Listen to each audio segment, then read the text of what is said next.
Tuesday, 8 a.m., Harambee House. The presidential motorcade arrives escorted by outriders amid tight security. Moments later, Acting President William Ruto alights from the presidential limousine to be received by orderlies. Ready for his first day in office as acting president. Despite the morning chill, his coat folded around his arm, perhaps an indication of the heavy and demanding task ahead of him. And once in the big office, first things first. A brief from the president's secretary before he adjusted his seat, perhaps to fit into his new role.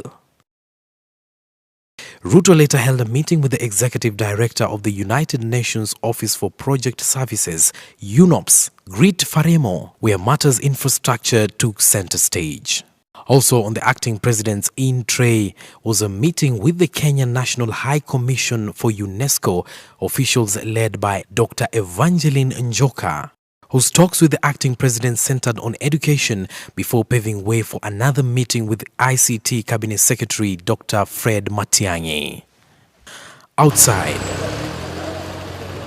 eager Kenyans milled around Harambee Avenue with hopes of catching a glimpse of the new occupant at Harambee House as his security detail kept vigil. Across the streets at Harambee House Annex, the office of the Deputy President, minimal activity.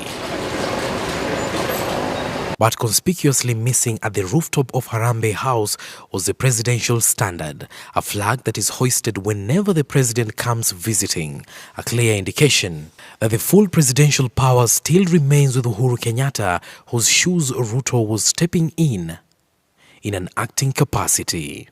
Ruto will continue exercising the functions of the president until Kenyatta returns from The Hague this Thursday.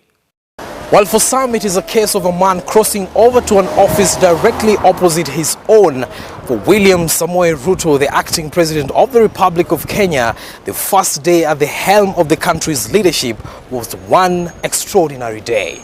Hassan Mugambi, K24, Nairobi.